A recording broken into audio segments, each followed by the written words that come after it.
Good morning. So the Net Governance panel has... Technical problem. All right, good morning. So the Net Governance panel has two goals this morning. The first is to look at recent happenings in internet governance. And so we last all met together at the previous UK IGF in February. And since then, there have been a number of key internet governance meetings. The most important was, of course, Net Mondial in April in Brazil. And then last week in London, we had ICANN 50, including the London High-Level Government meeting. And so this panel is going to discuss some of the main players and the main outcomes of these meetings. And the second goal of this panel is to have really a discussion surrounding the UK internet governance position. The IGF is coming up in Turkey in September. And so this is really an opportunity today to provide input regarding what the UK delegation's key messages should be for the international community. So we really look forward to the discussion later on. And if I could introduce the panelists, we have Sarah Taylor. Sarah heads the Internet team at the Department for Culture, Media and Sport. She's the policy lead for Internet governance across the British government, and she also headed the UK government delegation to Net Mondial. She also chairs the UK's Multi-Stakeholder Advisory Committee on Internet Governance.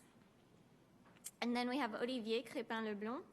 Olivier is the chair of the Internet Society UK England, and he's also chair of ICANN's At-Large Advisory Committee, which focuses on promoting the interests of individual Internet users. Now we have Desiree Milosevic. Desiree is Senior Public Policy and International Affairs Advisor in Europe for Affilius, a provider of registry services. And she also serves on the board of the Internet Society. And last but not least, Gabrielle Guillemin. Gabrielle is Legal Officer and lead on Internet policy issues at Article 19, which is an organization dedicated to defending free speech. All right, so to go ahead as a first question, maybe we could ask our panelists to talk about how the internet governance landscape has changed since the February UK IGF, what you see as being some of the main players, what were the primary outcomes of Net Mondial, how do you think it's affected the debates, just really setting the stage and an overview of the landscape. So, Sarah? Well, it probably goes without saying that the two big things that have happened since the February IGF have been, first of all, the announcement by the US government that they will be transitioning IANA away from their stewardship, and then immediately following that, the Net Mondial conference. I think, for me, my reflection on the last 6 months, and I really didn't think we would be here a year ago, and it was something that was, I think, really came to the front in Brazil in Net Mondial, is that the debate, which used to be about multi-stakeholderism versus multilateralism, is no longer happening on that battleground. And what we're discovering now is that this is now a debate about what multi-stakeholderism means. And that's the new battleground. For me personally, I'm quite pleased with that. I'm on much more comfortable territory. I don't think that we should be complacent about that. I don't think there's any assumption that it will stay there. But I think that has been a real marked change, and one that I hadn't predicted 12 months ago, and particularly not with Snowden and all of the challenges and difficulties that that presented, particularly to governments. So I think that's actually an overwhelmingly positive step that we've seen, and now we need to be really thinking about how do we work with our like-minded countries, and how do we work with those who take a different view of multi-stakeholderism, about what the roles of the different actors are within multi-stakeholderism. What's our narrative around that? How far should we move to define roles and responsibilities of the various actors within internet governance? And I'd be really interested to hear the views of this group today. Yes, thank you. So one of the things that Net Mondial has brought over is the fact that you ended up with 4 lines with civil society, private sector, governments, and the technical community, all queuing up. And this is one of the things that we thought was not possible before. Certainly with regards to governments, governments usually don't queue up. Usually they're the ones that have the primary voice, especially in other forums such as ICANN, for example. So certainly there it was something refreshing to see everyone queuing up and pretty much on the same level and being able to engage with each other in a very interactive way. Whilst in the past, I think many were just speaking past each other, and each would go in their own corner and do their own thing. So that certainly was one big deliverable. The other thing, I guess, is the paper itself, the document which was signed or which was agreed to, not signed, sorry. That document really is the first time we now have those principles that are on paper and that have been agreed by a large number of stakeholders. There have been before several not treaties, but sort of papers and so on, and principles that were put together, but they were never actually really agreed on by everyone. They were put out in the open and nobody actually formally endorsed them as such. So that was another great deliverable, and I think it really marks the start of a new process of something that will go on. We're told Net Mondial is not the end, it's actually the beginning. I could say for myself as well, the both announcement of the NTIA's transition of its stewardship role to the global internet community that took place in March this year was quite something surprising. And the timing of that announcement was also very crucial because it meant that Net Mondial, which was this first multi-stakeholder event that took place, could actually address some of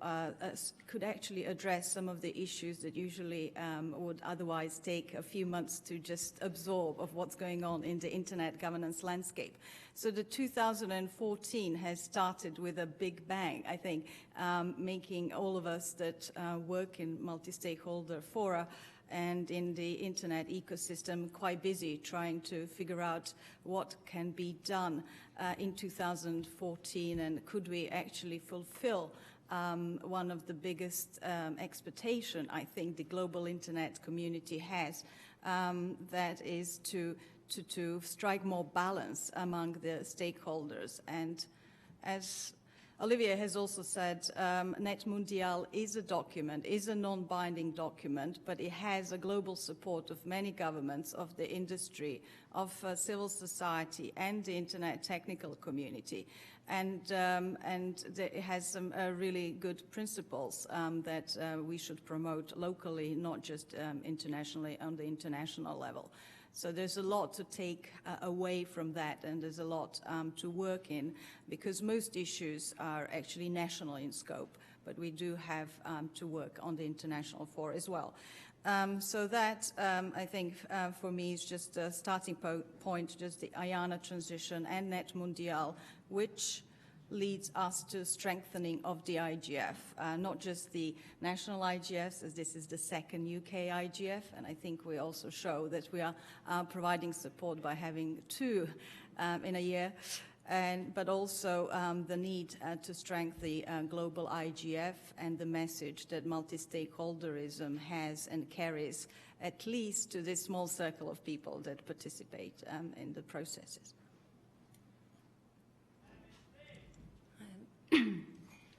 Thank you. Before I just share some reflections on the Net Mondial, its outcome, and the process itself, one of the things that struck me in this discussion and coming from civil society is how far the idea of human rights has become much more mainstream in internet governance discussions. I must actually say that when I first started dealing with internet policy and being a lawyer by training, I had some difficulties understanding what internet governance meant, because for me it was a very broad concept. And so then I realized, well, on the one hand we have this broad meaning talking about global norms that relate to internet policy making, and then on the other hand there's a more technical aspect that has to do with organizations such as ICANN. But what I've been very surprised by is how the idea of human rights has taken on in both fora, so to speak. And so, for example, even in 2012, I was very surprised that one of the deal breakers in signing on to the ITRs was actually an appendix to what was a telecommunications treaty, but had to do with human rights. So that was the first thing. Now, more recently, we've seen in the Net Mundial document that there's been a recognition that human rights must be part of internet governance and must be respected. So that's also a very big leap in internet governance. Now, sharing some reflections on the Net Mundial process, certainly as an organization that works closely with UN agencies, the process was much more open and transparent. Indeed, it was remarkable that all the different stakeholders were just queuing up to speak. And I went to my first ICANN meeting recently, and again, I was struck because they seem to be very much inherited from a tradition at ICANN to do so. At the same time, we've had some questions about the multi-stakeholder process, which we support, but at Net Mundial, ultimately, we saw there were areas that could be improved because ultimately, when it came to some of the substantive issues in the outcome document, there was some lack of clarity around the process and how some changes were made in the document despite the very public consultation that had taken place earlier. So I think that these are things that we all need to think about going forward, and whether multi-stakeholderism can carry its promise of having all stakeholders with an equal role. Finally, just a few thoughts on the content itself. I mean, I think clearly, there's been much progress in integrating human rights principles. I think the challenge will be how these can be fleshed out using those multi-stakeholder processes, because there are some issues which, as Desiree was pointing out, are being fiercely debated at national level, such as net neutrality. So how can the internet governance, various fora, the various conferences, work to come to global norms on some of these issues? Thank you. Thank you so much. And do we have any questions from the audience for our panelists? You can also make a comment, as long as the comment is not an opportunity to give a small speech. Yes. Philip Virgo, and wearing a hat as security panel for the IT livery company. One of the things that seems to have happened over the past year or so is the number of law firms and insurance companies who are suing using civil law along the internet supply chain to get redress for clients who they think have been wronged. Now, whether that is intellectual property rights or abuse or what have you, is this making a difference, or is this yet making a difference to the way in which people look at the governance frameworks? Who wants to take that one?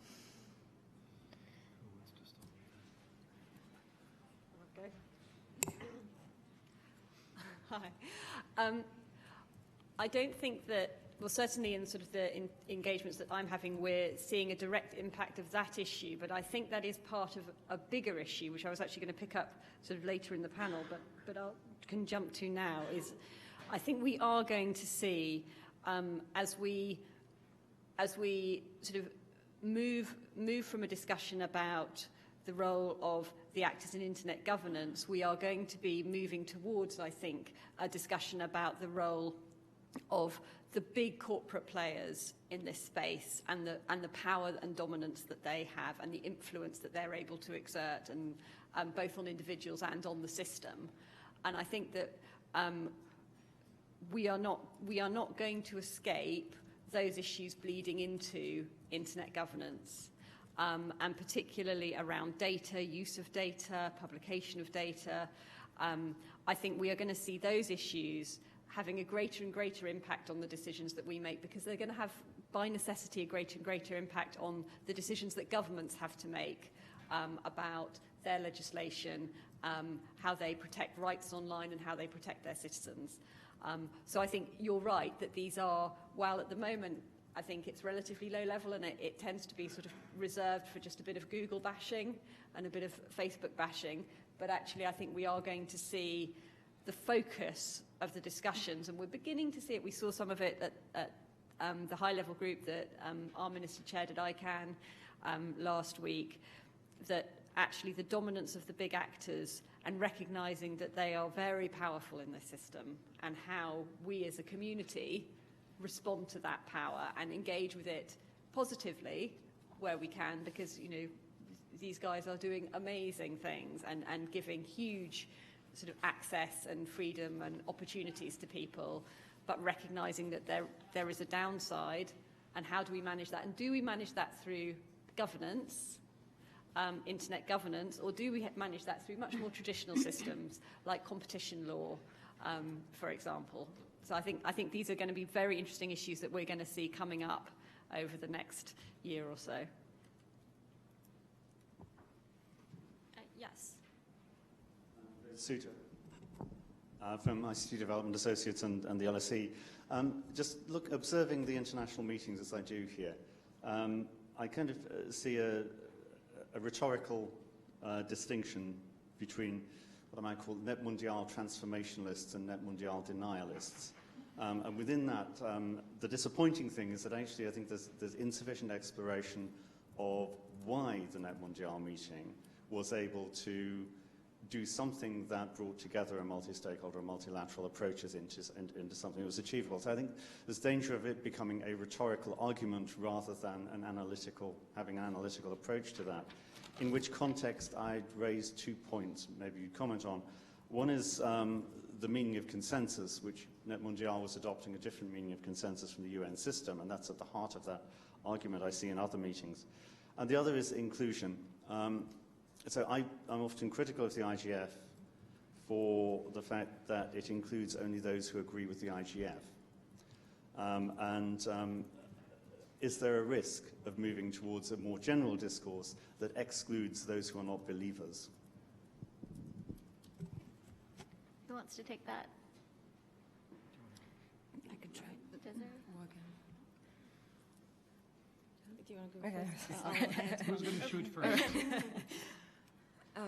I mean, certainly, I think we have to be careful when we refer to multi-stakeholderism, as I was mentioning earlier, that it doesn't just become devoid of meaning in the sense that a lot of organizations just refer to it, but in practice, it doesn't mean, as we believe, an equal role for all stakeholders involved. And certainly one of the things that became apparent at Net Mondial was towards the end of the process, when there were changes being made to the outcome document, how, for example, corporate actors and governments clearly held sway over the arguments being made by civil society. Similarly, now it's interesting because I sit on an expert group with the Council of Europe, which is an international organization. And this is a very diverse group, and so I come from civil society, there are academics and governments. But ultimately, when we come to adopting, when we present a resolution on internet freedom, I mean, it has to be adopted via the Committee of Ministers. Yet the Council of Europe is increasingly referring to multi-stakeholderism. But even though the process may be more inclusive than in the past, the ultimate decision maker is not the group itself. It's still the Committee of Ministers. So I think we have to be a little careful as to what we make of that term, multi-stakeholderism. Yes, if I could, nothing much to add to that, but thank you for that question. I think this is a sort of a risk that we need to take.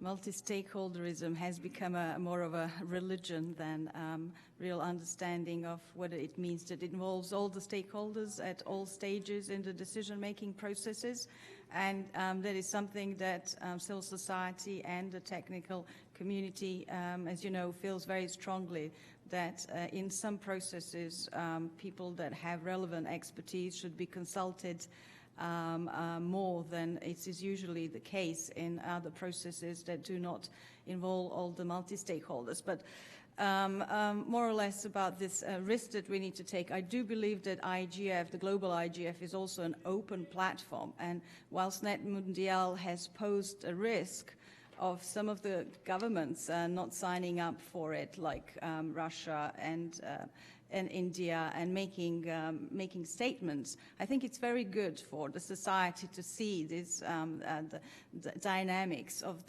making of the rough consensus, and clearly hearing about the complaints of others, and then having to make a judgment for themselves.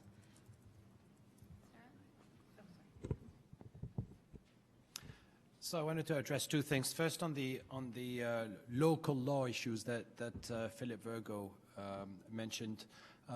We've seen on several occasions local courts in the U.S. Passing judgment on such and such a case, and affecting domain names, putting domain name takedowns, etc., without any proper due diligence as such as being able to have checks and balances for the person to be able to appeal, except of course in going and appealing in that court over in the U.S. We've seen also a more recent example, the seizing of Iranian assets. I've read this in the papers, I think it was just yesterday, where a judge has passed judgment that .ir would be seized from Iran, and therefore Iran would be off the web. And I think a bunch of IP addresses would be taken away from Iran as well, which of course, when you actually look at things, that doesn't actually make sense at all. But I guess the local judge wasn't quite aware about how the internet works and how these things work altogether. And especially, it basically said, well, ICANN is a US organization, we will ask ICANN to comply with this judgment. Not that ICANN is able to basically take IP addresses and do these things, but there you go. As far as the IGF is concerned, I was a bit concerned about the comment that IGF only includes those agreeing with the IGF. Of course, it's an open forum. And I guess, yeah, those that don't agree with the IGF findings and with the principles that are effectively shared in the IGF are probably not interested to go there, except if they are particularly masochistic, or if they wish to be troublemakers in being able to go there and put their point of view across. That's one thing which actually I do feel is a bit sad, in that we seldom have points of views which are particularly different from the point of view of, well, we all promote multi-stakeholder process, etc.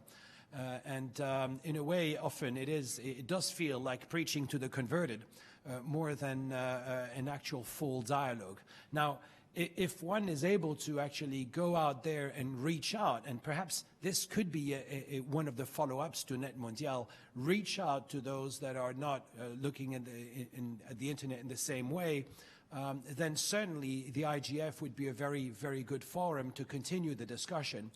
Although some are saying that it just is discussion and it doesn't lead to anything, and therefore they don't really have time to waste to go there. And that's, again, another debate that we're opening, whether the IGF should actually reach solutions, should actually reach some declaration of some sort at the end of the week that takes place. Thanks. That was a really good point. To add one small thing as well to your comment on courts not necessarily always understanding the issues, there's a claim in a book on cybersecurity and cyber war that 8 out of 9 U.S. Supreme Court justices don't use email, which is extremely disturbing because they're making very, very important decisions. Sorry, Sarah.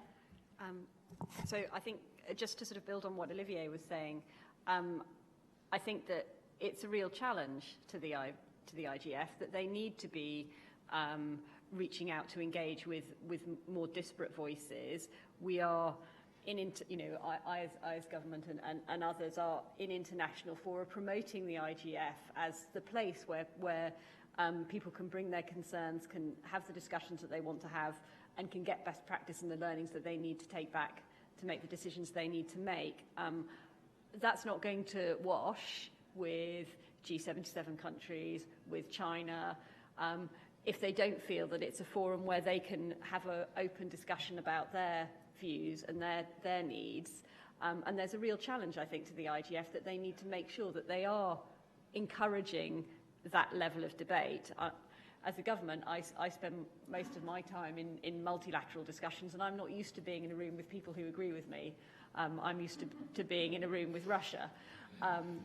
So I think it's, and yet we are able to have a meaningful discussion, and I think it's important that, there are some things that you can learn from that level of debate as well, that actually we need to have Russia in the room, we need to have Iran in the room, we need to have China in the room, because we need to be showing that this is a model that can benefit those as well as the rest of us who, for us this is motherhood and apple pie.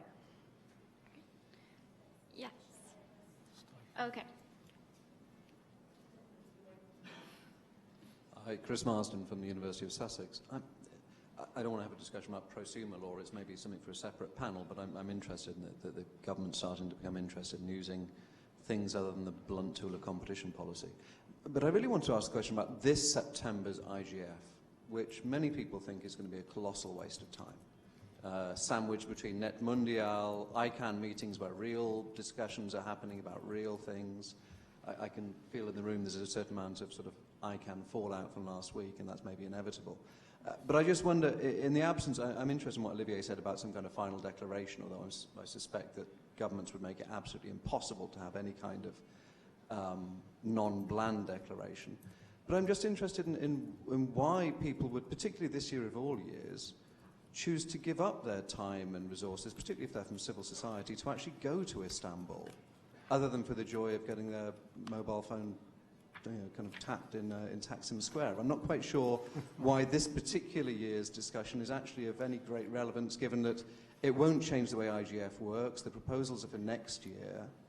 And if you want to go to a fantastic exotic market, Marrakesh is ICANN 52. So I'd just really like the panel to tell us why we should be going, what it is that's going to be different this year, and why people would be interested. And just a thought on multi-stakeholderism. Obviously, if multi-stakeholderism changed anything, they'd abolish it. So I'm just interested to know how we can go forward, how multi-stakeholderization can work in a way which doesn't offend governments, including Russia and others, too much.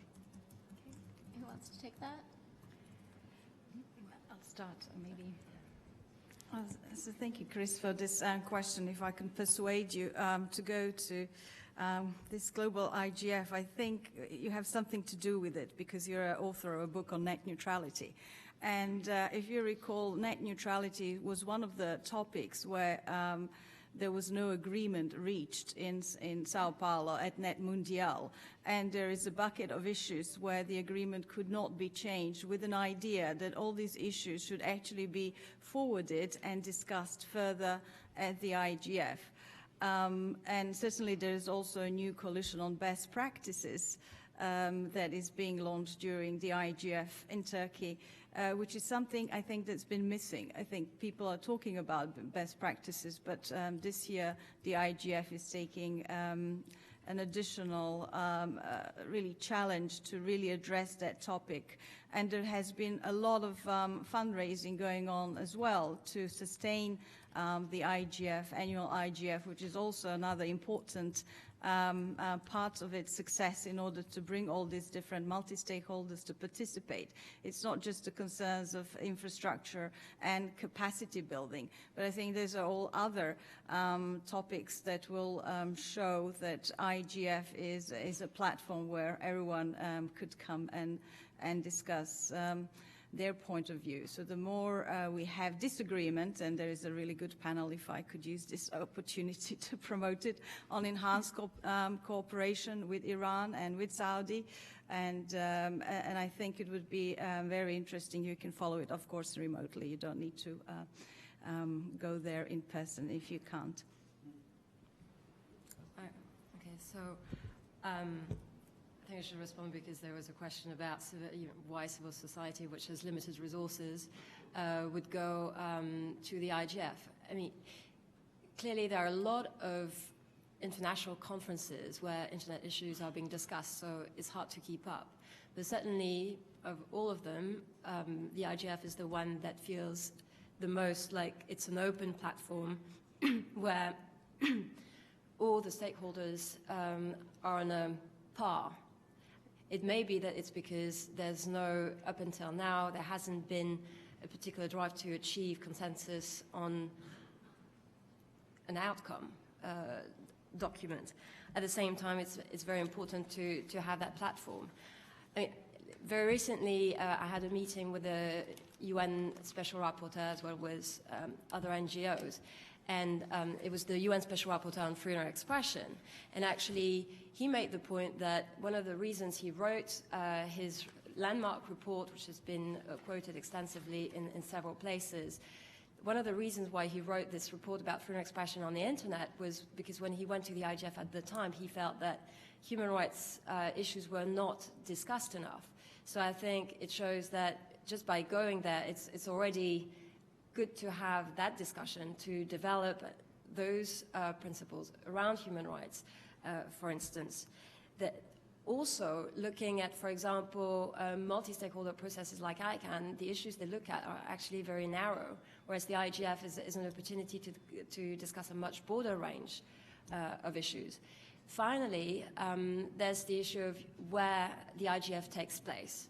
And that's always a problem in a way because this year it's Turkey, which hasn't got a good record on freedom of expression. It was the same thing when we had the IGF in Baku. But actually, when the IGF was held in Baku, a lot of the internet activists and bloggers that we met were actually very happy because that helped to shed light on the issues around freedom of expression and so on in Azerbaijan.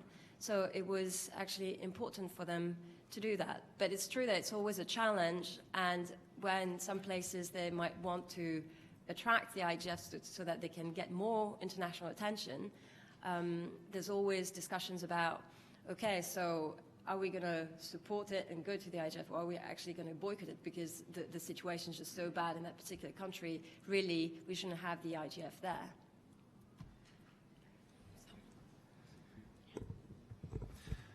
So I was quite surprised by another term I've learned today, multi-stakeholderization. So it sounds like we're pushing down the multi-stakeholder model down someone's throat or something, or converting them to the multi-stakeholder religion.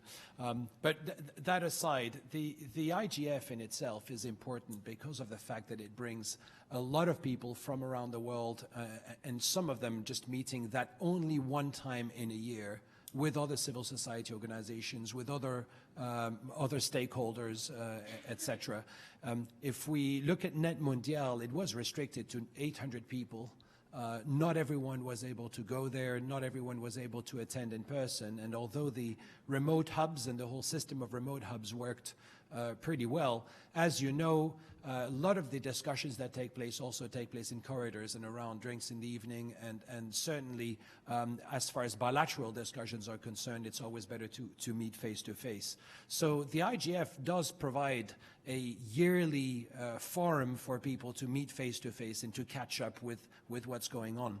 This year is particularly important because of the ITU plenipot that is taking place at the end of the year, just I think it's just a month or a couple of months afterwards. And for those that are not aware, the ITU has had the World Conference on International Telecommunications that took place in December 2012.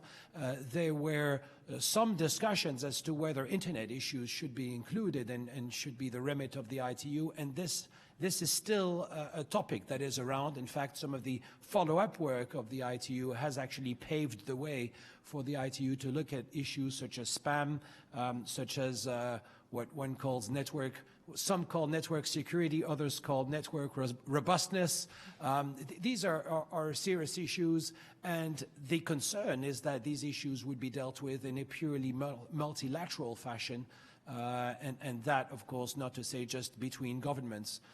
So being able to discuss those issues prior to the plenipot and perhaps even address some of the issues, spam, surveillance, network robustness, these issues which are being discussed at IGF as well, is an important thing. There also is a very important part of capacity building.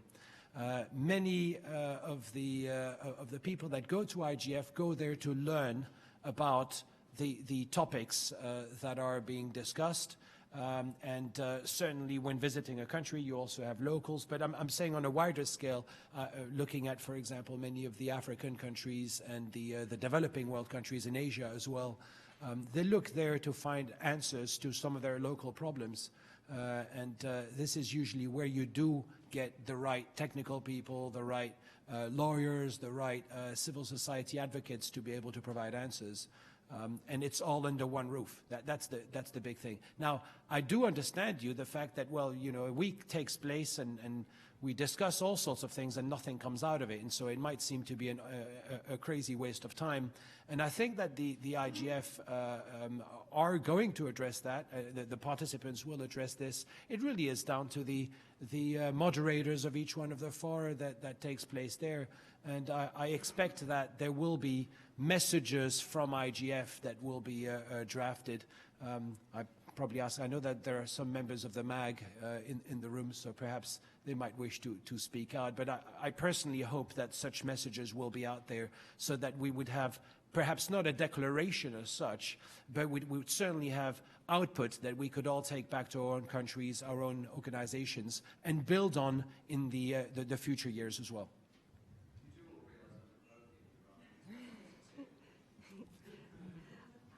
If I can provoke back, I mean, I suppose what I would say is ask not what the IGF can do for you. The multi-stakeholder model of internet governance, like liberal democracy, these things take work. They take constant work. And if we don't contribute to them and prove that they can work and encourage other people to participate, they will wither on the vine and people will look for other places to go for the answers to their questions. So it's on us, I think, as much as anybody else, to make the IGF work, make sure it is meeting the needs of all the people who participated in it, make sure it is extending its reach, make sure it's doing the job that we want multi-stakeholder internet governance to do, because the UN and the ITU is sitting there. Plenty of other people will point in that direction if we can't make this model work. Thank you. Louise Bennett, BCS. I think there's another tension that you haven't touched on, which goes to explain some of the things you've been talking about, and I'd like your views on it, is what I'd call the acceptance or denial that the internet infrastructure and services actually cost money. They're paid for largely by commercial organizations and governments. And the commercial organizations want a return on investment. But I think the problem is they're not transparent about it. And many people in civil society are starting to say it's a human right to have access to the internet and we want it for free. But those people who are doing that don't realize someone else is paying, therefore they're collecting their data to cover the costs of the infrastructure. So I'd like your views on how that can be resolved and what we should do about it. Gabrielle, do you want to take the human rights angle? Well, certainly, Article 19 believes that in order to exercise your freedom of expression meaningfully in the digital age, you need to have access. Obviously, in practice, as you pointed out, this means money and investment and so on. But I don't think that just because that is the case, you can't make the argument that there is a right of access. Because, for example, when you look at other human rights, they also require money and investment. And for example, and the state can get involved in it. So, for example, looking at the legal aid system or access to justice, that can mean that certain things need to be done. So I just don't think it's entirely right to say that we can't use human rights and say that there's a right of access to that extent. Now, obviously, I mean, there have been standards developed by the various special rapporteurs on freedom of expression around that. I don't think they're exactly saying that, you know, it should all be a free-for-all, but what they're saying is more to do, has more to do with, you know, like, for example, in remote areas, the state should do something so that people can have access. So, for example, promoting internet cafes or hubs where there can be access to the internet. And I think it's actually not just in developing countries.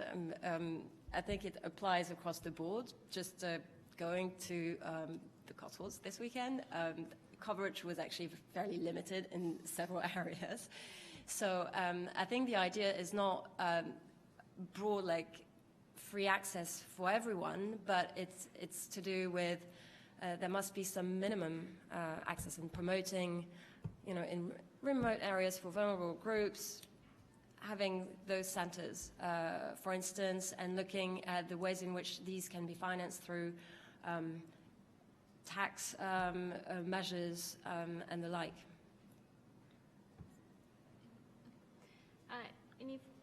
Any further questions? Yes, standing in the back.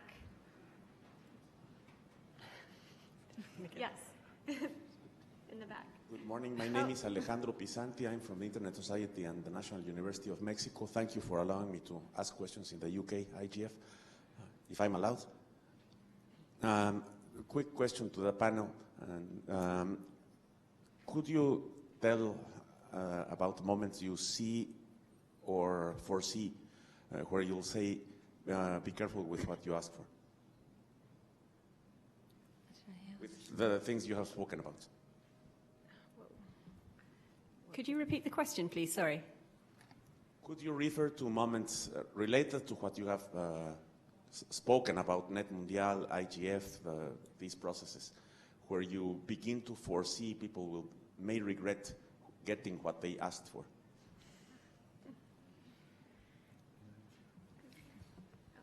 Yeah, I think I can answer that. So it's been about 30 years since we started out having a commercial-ish type internet. 20 years if you start looking at the sort of early 90s and see how the web started and so on. I mean, so far, it seems to have worked pretty well. It hasn't had a central authority dictating on whether you could provide a service or not provide a service. It's been a bit chaotic at times, but from chaos, or what looked like chaos, we seem to have had some kind of equilibrium that gets an internet to work pretty well, for the most, of course, with the as a reflection of society. It's a bit like a mirror of society. You'll have the terrible parts, but you'll have the majority of people on the internet abiding by whatever law it is they have to abide by. So be careful what you wish for is I guess, not really the question we should be asking ourselves. I think the question is, do we want to continue the way that things have been going so far? Do we want to change that? Do we want the internet to be run in another way? Because what we've wished for so far has been what we've had.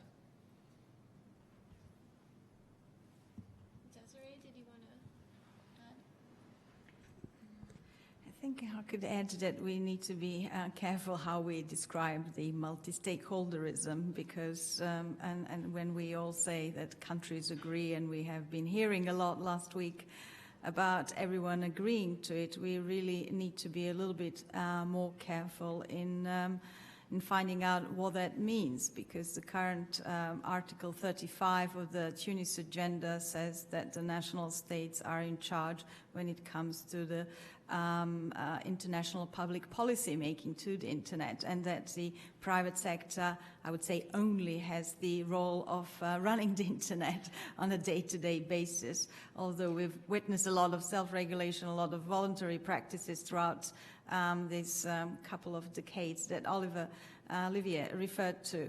And so I think when we have to be careful what we wish for, we need to understand really better the whole landscape and how different processes as well as internet governance institutions are going to evolve going on further, and how we as stakeholders are going to meaningfully participate in all these institutions that are taking us forward, and whether we have choice. So I'll stop there. All right, so I actually see a lot of questions, so maybe we can take 2 or 3. Yes, in the back. Thank you and good morning. Khalid Fatal, Multilingual Internet Group. I had a couple of ideas and thoughts I wanted to run by you, but I've been getting a lot of excellent feedback from the questions and from the panelists, some of whom I've known for many, many years. I think when we ask the question on how important IGF and how we are promoting multi-stakeholderism, we probably need to really do some reality check, gut check, and then get some historic perspective why there are some people who are still not fully convinced. Desiree, you mentioned that to many people, multi-stakeholderism has become sort of like a religion. We've been saying this for a while.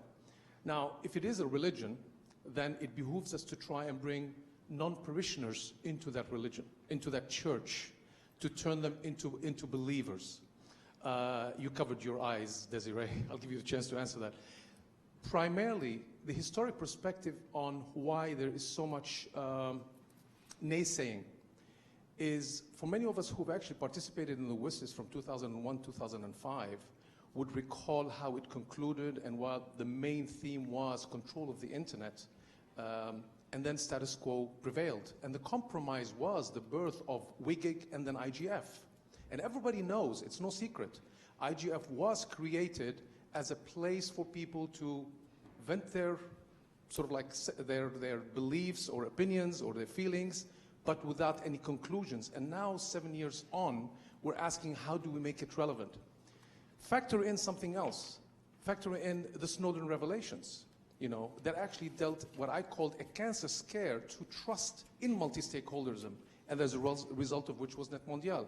And I think if we are going to make IGF more worthwhile, it is worthwhile, absolutely right, Olivier, but if we want to make it more worthwhile, we need to do a reality check as to how to make those who are denying and not accepting being part of it, just so that they can be pointed out, oh, you see, Iran has participated. Now, all of a sudden, now it becomes an acceptance that they are part of the model. This is part of the challenge, and every time when we come to regional, I go to regional IGFs, UK and other markets as well, I see the same conversation as to how do we elevate the conversation so we make it relevant. And so far, I'll be honest with you, I haven't seen the magic wand being able to deliver this. And as a result, we're seeing some other processes starting to take foothold. So we need to be aware of this, otherwise we might lose the raison d'etre. One last point. I attended WCIT in 2012 in Dubai, and back then the theme of the negotiation was, if you don't believe in multi-stakeholderism, you don't believe in freedom of expression on the internet, you are an internet blocker, and that does not work well when we realize the Snowden revelations followed later. So there's a lot of credibility issues we need to clean up. My 2 cents. Thanks. Okay, let's take 2 more questions, because I know there's a lot.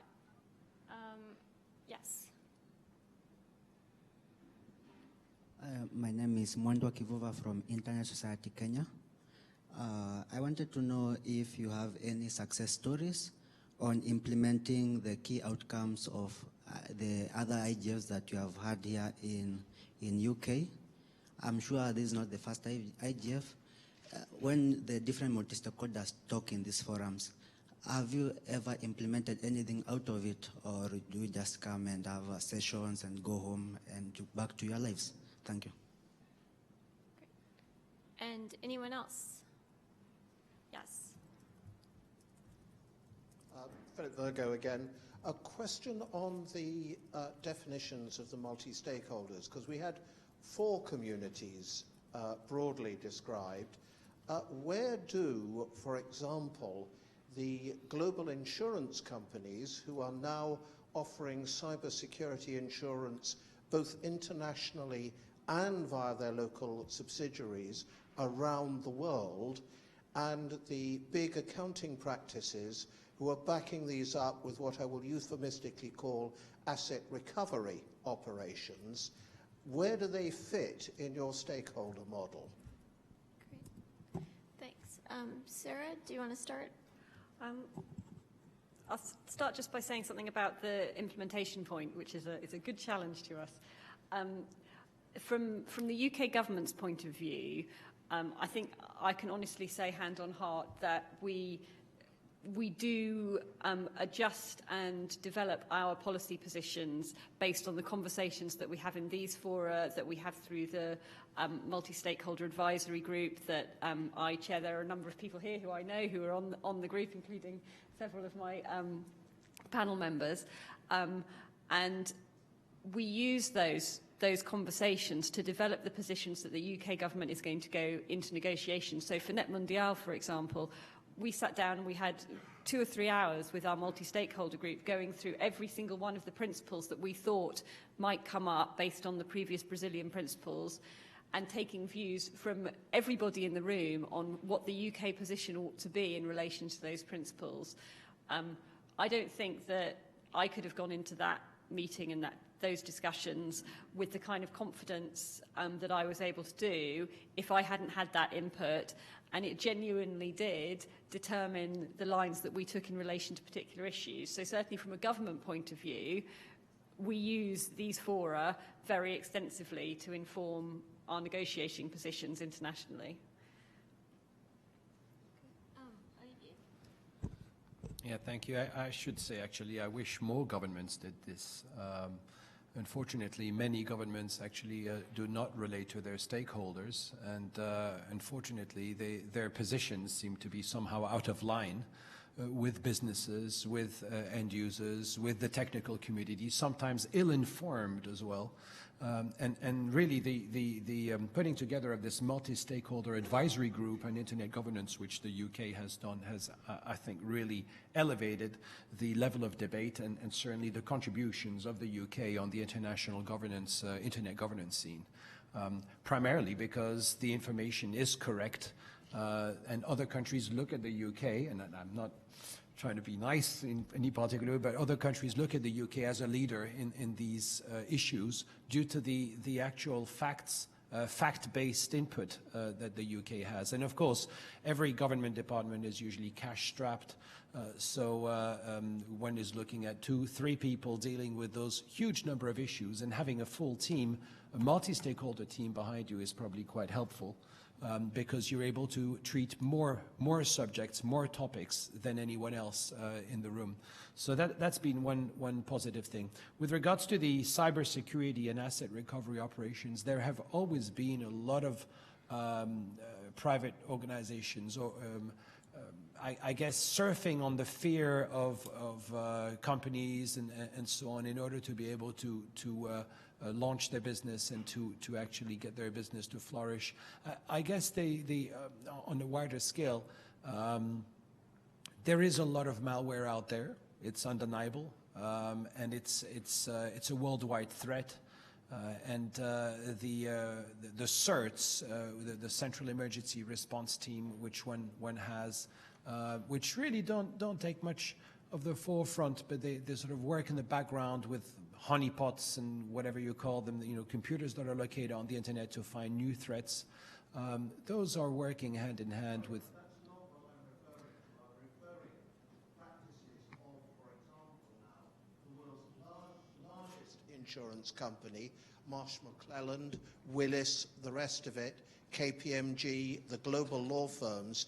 This has gone way beyond that, and this is now very big multi-billion-pound business, and unless that fits into and is fitted into the stakeholder model somewhere, and the question is where, then you risk being bypassed by some very powerful groups who are trying themselves to represent the users against those going for them. And they're not exactly open or transparent about their activities. It's certainly something which we might have to look at, but I'm not really sure how to tackle this at this moment. Maybe some of my colleagues would be aware, but. I'll just do a quick reply to Khaled Fatal. I don't think, in terms of multi-stakeholderism, it's not that simple, are you a believer or not? I think that's what it is, the question with the religion most of the time. I think the issues that we're discussing are very complex. So when you talk about attracting more people into the internet governance discussions, we also do a bad job of describing what's at stake. And usually it is the local governments trying to restrict access, more internet access in many of the countries. And it's not just that, it is the risk of protecting your personal data, of having more privacy, of having the working internet, and having the open internet that would allow permissionless innovation, what we had, which would then allow further evolution of the internet. So all these things together, they're just a small, minute part of it. And I think at every internet governance discussion, we just have a reminder of how complex these issues are.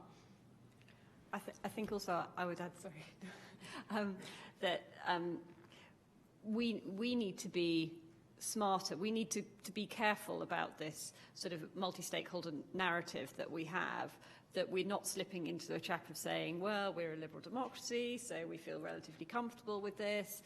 It works for us, because that's not going to wash necessarily in India. It sure as hell isn't going to wash in China. We need to be setting out why the multi-stakeholder model works on a pragmatic level and can address the specific concerns that these countries have. And most of that is because it works better. It makes for better policy if you have the experts in the room. And there are experts from a wide array of disciplines and fields that we need to be consulting with and listening to if we're making policy in relation to the internet. And I think that's where we need to be focusing our argument on the sort of the pragmatic, why is this the better model to solve the problem that you specifically have, not the, well, this is because we're on some idealistic campaign here, which of course we are as well. Yes, so I agree with much of what my panel members have said so far, but just to go back on multi-stakeholderism and what it means, I think for civil society, well, and here I'm speaking as an organization that's based in the UK, but we have regional offices around the world. I think multi-stakeholderism, there's the question about participation, and there's the question about, how much weight does it carry, and the part of civil society in, decision-making. But here, in many of those discussions, we're still at the stage of, can we participate? And so I think to that extent, the multi-stakeholder model holds a promise, which is of a level playing field, where civil society can engage in discussions on a variety of topics that would include, for instance, cybersecurity, which so far hasn't really happened, so far as I'm aware. But something like the outcome document and then Mondial says that these discussions should take place in a multi-stakeholder fashion. So it may not be perfect. I think it's also up to us to shape how it's going to look like. But at least in certain areas, that's the promise of multi-stakeholderism. Thanks so much. So in the time that we have left, I would like to steer the discussion in the direction of what should the UK internet governance position be for the IGF. So I'll just throw out a string of questions for our panels. So what does need changing? What should we resist changing? And can we identify some key principles that should guide internet governance discussions going forward? So a lot of questions. Sarah, you seem to unfortunately be on my right. I was hoping to listen to what they say. No, I agree. So what are the drivers for change? I guess, I think Net Mondial is a very substantial driver for change. I think we need to be cautious about the impact that Net Mondial will have long term. I think we are seeing an impact, and it's a very welcome one in relation to the acceptance of multi-stakeholderism. I said this transition from a multi-stakeholder versus multilateral to redefining what multi-stakeholder means is a good and positive development, but it's not without risk. So in relation to that, I think one of the things that I will be resisting, or the UK government will be resisting, is an effort to codify and define the roles that different multi-stakeholders have in the process. I think that that's something that we need to guard against, not least from the point made from the floor. We need to be careful that we are not excluding or pigeonholing new actors in move as quickly as the system does, and therefore I will be resisting attempts to codify areas where on this issue governments have priority, on this issue civil society or industry have priority. I think the fact that we can all participate, but we participate, you know, to our ability and where our levels of expertise are, it is the right dynamic model. What does need changing? I think we do need to try to make the IGF more focused. I think we do need more tangible outcomes. We need people to be able to, we need the IGF to be able to identify what are the big issues that people really want to talk about. There's a huge plethora of issues. The opportunity to input and have a huge wide range of discussions is very valuable, but actually, you know, we could probably all name the 3 things that people are worried about on the internet at the moment. They might all be slightly different, but between us we could probably come up with 6. Those are the things that the IGF should be looking at. Those are the things that they should be discussing. Those are the things that they should be making sure that people are coming away from the IGF, not necessarily saying, oh, well, there's a concrete decision and now I know the way the global internet is going to go on net neutrality or cybersecurity or surveillance. But what they should be saying is, I understand better what the issues are. I now have got a network of people who can help inform the decisions that I need to make for my business, for my campaign, for my government, and is going to help me implement those decisions in a way that is informed by and connected to the decisions that other people are making around the world. Yeah, thank you. I think that a number of things we need to be aware of. First, lobbying, as it's been said, and there certainly is a rise in lobbying in all both in Europe and the United States and elsewhere, lobbying by various groups, whether industry, whether political, whether any other type. So that's one thing. The next thing we have to be aware of is the fact that democratic governments are in minority worldwide. I haven't conducted a count, but true democracy as we know it, or as we understand it to be, is not something that is as widespread as we would like to believe. And then in some countries, we have to recognize that looking up to the state for help and for stability is the norm, due to the inherent instability, perhaps climatic instability or whatever other problems the country may face. So it's going to be difficult at that point for every person to embrace the multi-stakeholder model when really the governments are the only ones that have provided stability in the country. What needs changing in the IGF? Certainly one thing that needs to be done is to engage more businesses. I was startled by how few businesses are represented at the IGF, and I'm not speaking about the International Chamber of Commerce. I think we need to focus a lot more on ISPs because they are an inherent part of the internet model. We need to focus more on on content providers. Apart from the usual 3 or 4 that we know about that go to every single conference around the world, and we need to focus more on industries that are not directly related to the internet, but which will be heavily impacted by the internet. Those industries at the moment have absolutely no voice in the IGF, and so what we end up with is a lot of civil society types and a few governments and not even a handful of businesses speaking and repeating the same discourse year on year.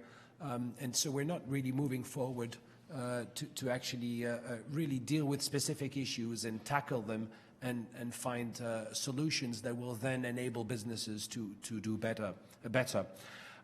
What do we not need to change? Well, certainly we need to keep the IGF open as it is at the moment, with that multi-stakeholder model and the ability for everyone to take part. And certainly, by keeping the discussion as balanced as we can keep it, we would keep vested interests out of it. That said, there are obviously vested interests in this whole thing. Everyone has vested interests, whether civil society wanting to vouch for democracy and for freedom of speech, whether it's for businesses who want to have a larger, higher margin on the services that they offer, whether it's for some governments, and I'm not pointing to the British government, but some governments that are basically wishing to claim more control of their part of the net. Certainly, we need to focus a lot more, as was just said now, focus on specific topics so as to be able to put the topic, at least have some kind of consensus on the topic itself by the end of the week in IGF. Thanks. Desiree? Yeah, a lot has been said already that I agree with mostly. However, I think what we definitely need to keep are these open platforms for dialogue and for debate, and even more for debate than dialogue, especially how I see the convergence of the global IGF.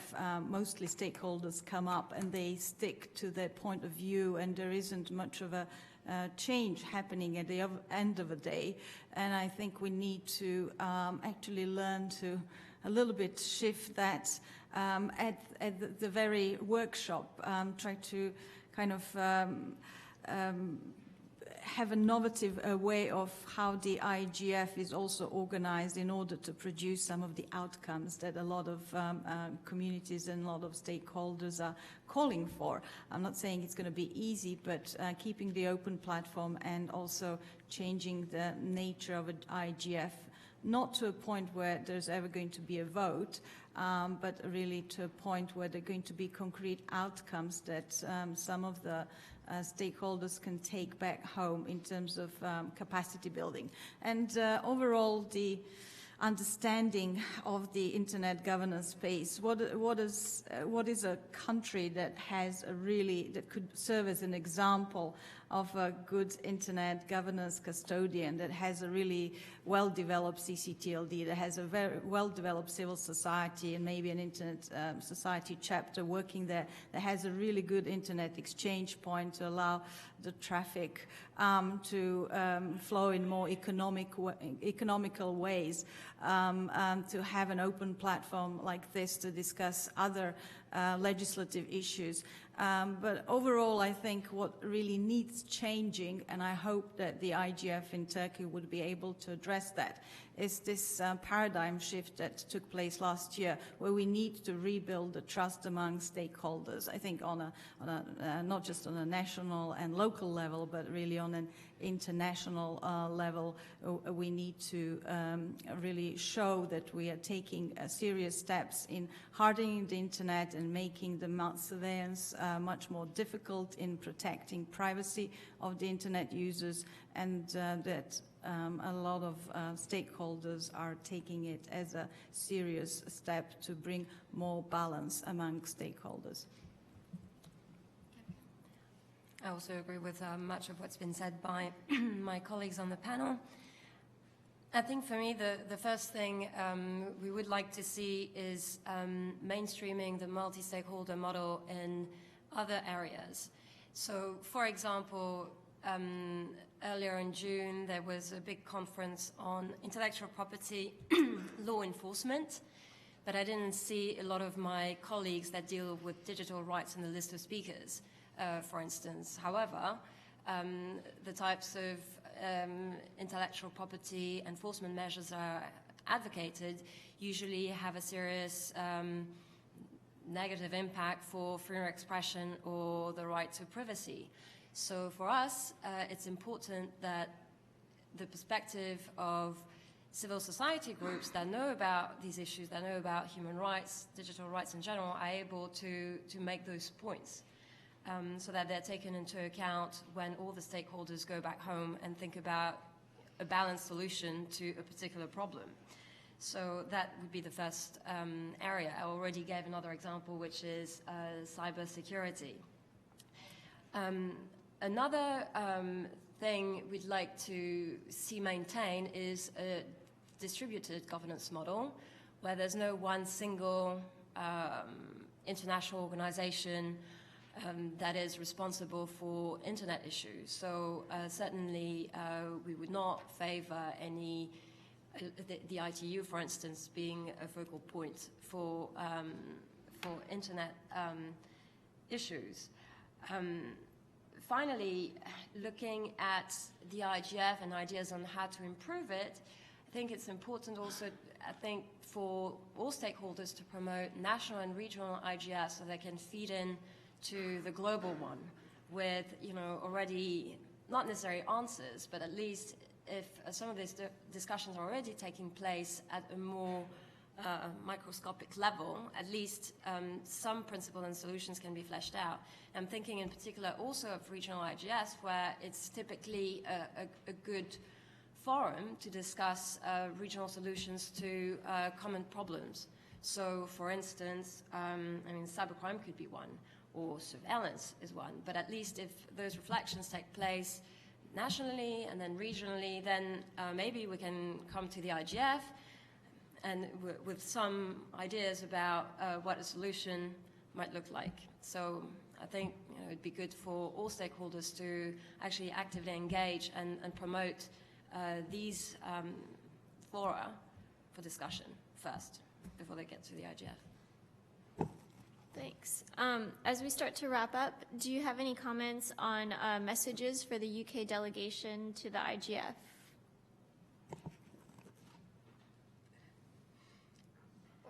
Or not? I'd say keep fighting the good fight. We do have time for questions.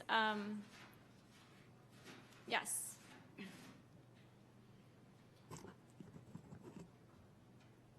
This is a genuine question this time. Chris Marsden, University of Sussex. Desiree talked about the importance of discussing net neutrality at the IGF because it was obviously vetoed at Net Mundial by various governments.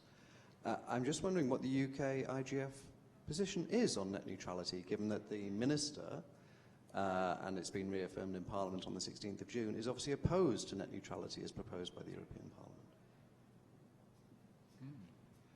Maybe we'll find out. Who wants to field that one? Yeah, it's an interesting question because we're at the beginning of this day, and you're asking what the UK IGF thinks. So I guess that's probably the whole room here.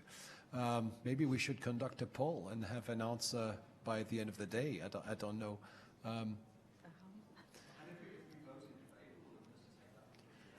That's an interesting one.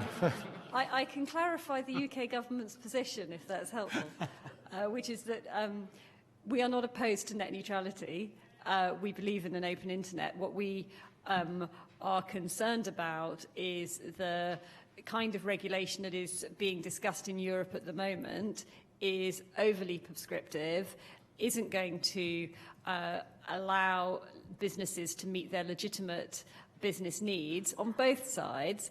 And I think that the discussions that I've been having with business, both internet service providers, other members of the internet value chain and content providers, is that there is no clear view yet on what the right way is to protect and enforce net neutrality. But I don't think that it's right to say that the UK government is opposed to it. We want to deliver net neutrality. We're not convinced that the European Parliament text is the best way to do that. I would be very interested to know the views of this room on what is the best way to do that. Yes, question in the back.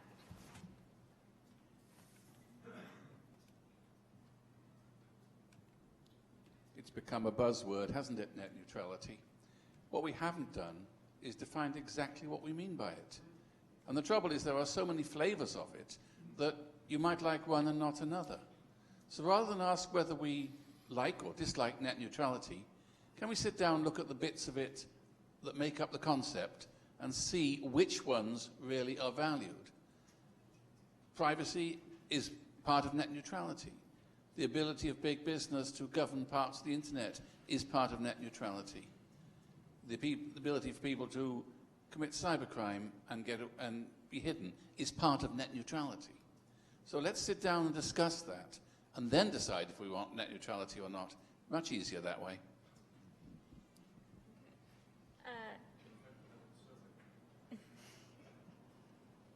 Yes, Jean-Jacques.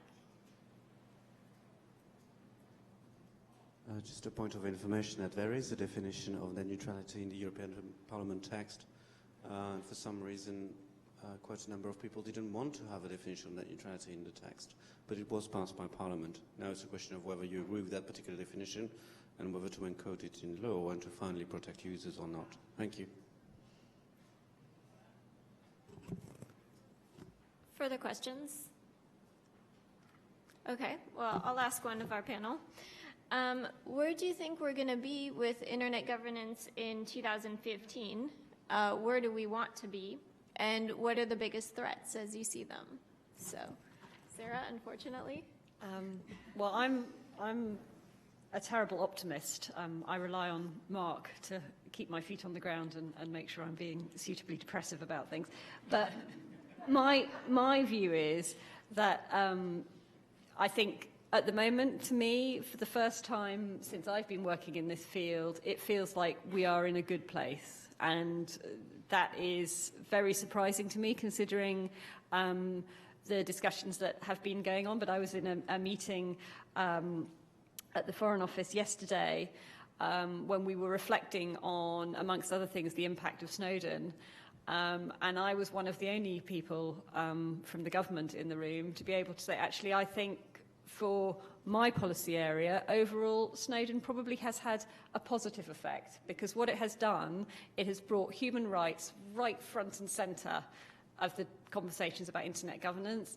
It has brought senior level attention in governments around the world to internet governance.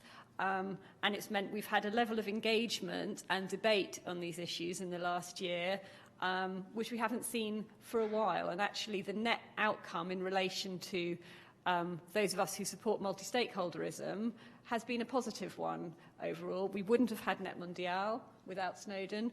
We wouldn't have had America stepping up and saying it was ready to consider transitioning IANA without Snowden. So I think actually, and also we're seeing a maturity in the debate between civil society and governments and industry about what the internet really means and the difficulty and complexity of decisions that we all need to take in relation to managing the internet. And I think that that exposure and that transparency that has been sort of forced upon us to a certain extent has been positive overall.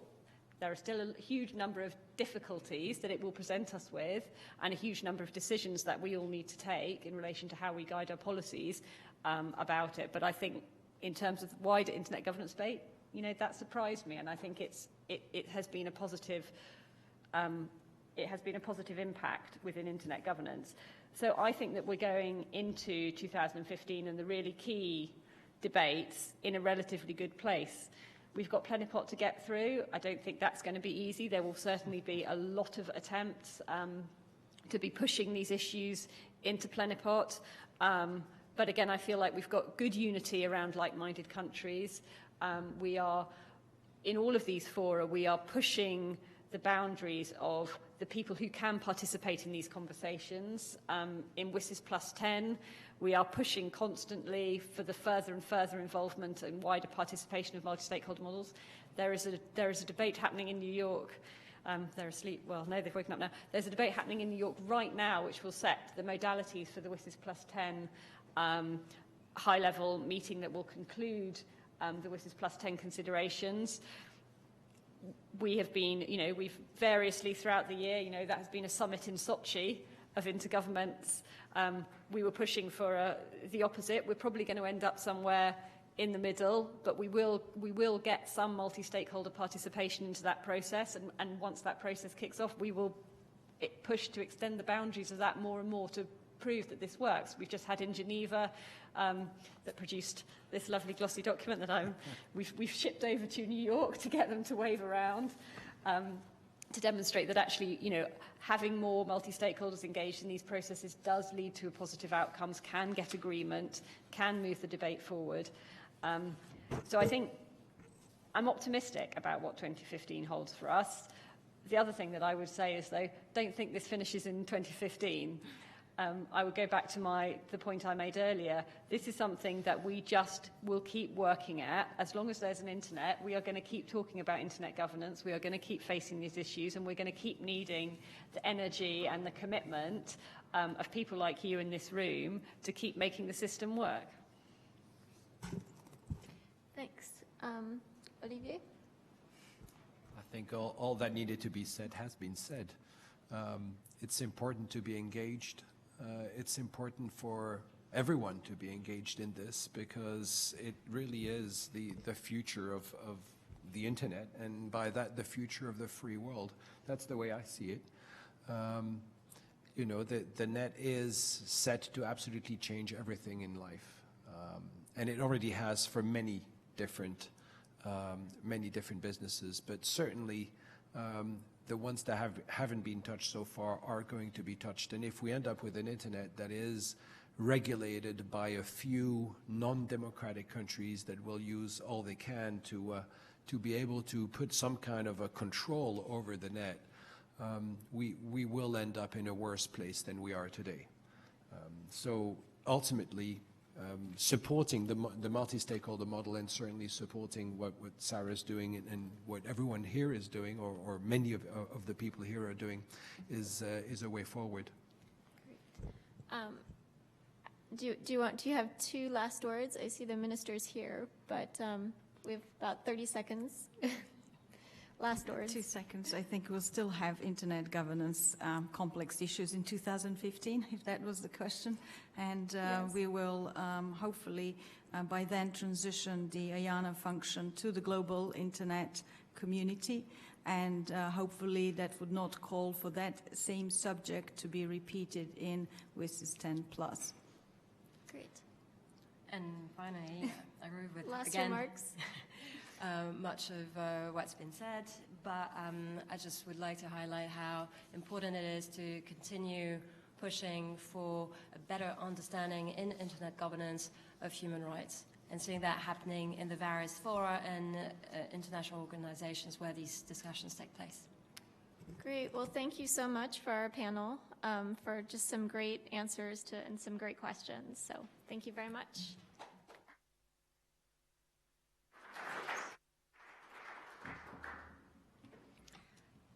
Just while the panel sits down, thank you very much, especially for going on with questions that were really meaningful and we got something out of. It's my pleasure in just a moment to introduce the Minister, but